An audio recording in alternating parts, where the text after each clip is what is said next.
After losing his parents in a terrible accident, Knight is now on a journey to find himself and maybe a bit of revenge. What's going on, everybody? I'm Lloyd. I'm Tasha, Midnight Comics, and welcome to another episode of What We're Reading. And today, we're reading Night of the Abyss. I always want to say Knights of the Abyss. That's why I said so bad. Okay, Night of the Abyss by Quintin Dorsey.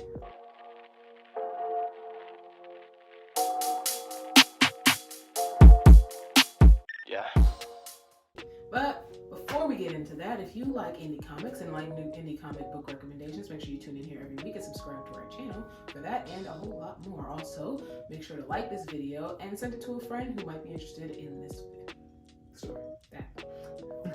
So with that being said, let's go ahead and dive right into the cover art. First off, Volume 1, 2, and 3. Absolutely amazing. All the artwork on throughout the entire book done by the same person, looks fantastic. Everything looks good. It's so sharp, and it's one of those kind of mix between. It looks kind of like a manga, almost, but like not. It's I don't know how to describe it. It reminds me of like Atlas's thing, but a little bit more.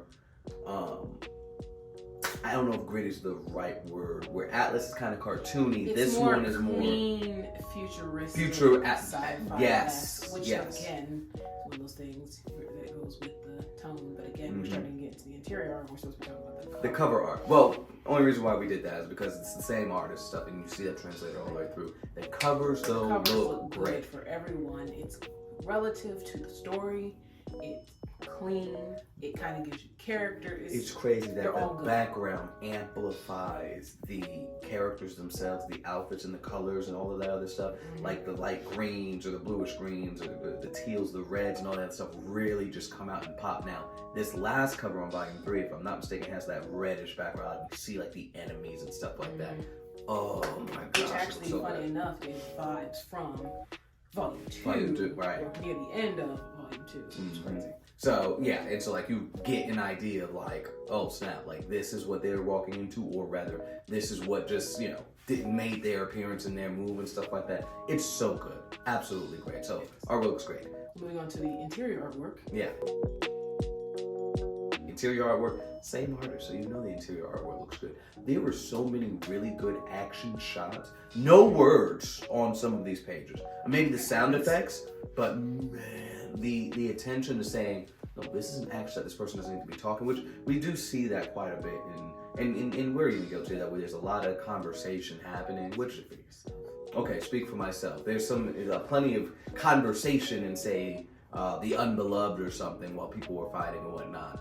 And, cool, but to be able to have these shots of action, nothing else needs to be said, these cool backgrounds, and by cool I mean like even just the kind of the color template, of just the smooth breeze, right? I was actually going to say that too. The color tones in the books are very cool tones, but it works to make the warmer and harsher tones pop when they need to.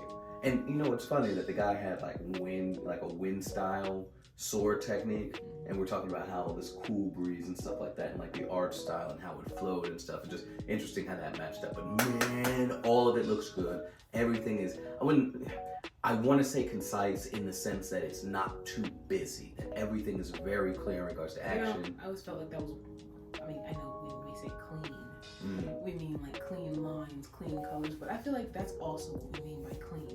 Yeah, fair enough. So yeah, it absolutely phenomenal. I can only talk so much about that without starting to spoil some of the more detailed kind of action scenes. So I'm not going to do that. It looks great. We already have to talk about the story. The story, perfect segue. So let's talk about it.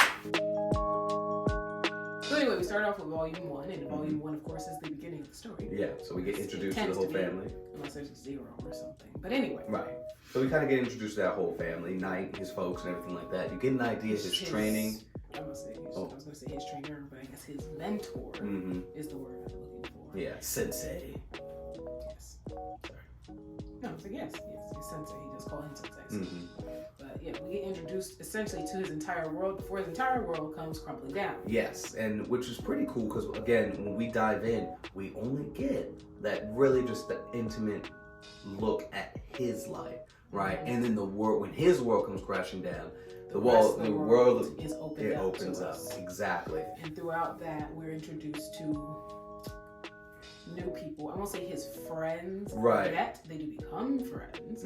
But through that, we're introduced to a few people. That gives us insight into what this world looks like for everybody that, he, in comparison, he almost had a pampered lifestyle, and it's just like, yeah, he's been training, he's getting prepared for a cause, but he's a warrior for a very prominent kind of kingdom, if you would.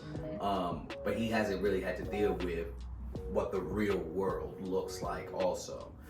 So very interesting. We see the rest of that. We see what he has decided to do now, that he's pretty much on his own. Yeah. We traverse into that. They meet up. We get their relationship. We see their relationship form, and then we get by the end of volume 1, we've gotten an introduction to our main antagonists. Right, and yeah, they not playing games. Between all these volumes, really, but you really see them a lot. Volume 1, volume 2. Volume 2 for sure. Of course, you root for the protagonist. You know that somehow they're going to come out on top. But these guys ain't playing around. If we're to give an example, like they're looking for these scrolls and stuff like that. Not going to spoil much more than that. But like, imagine if we again, Dragon Ball always comes up, right? They're looking for the Dragon Balls, but Frieza showed up in Dragon Ball. I don't think this main character's ready for the threat that lies ahead, right?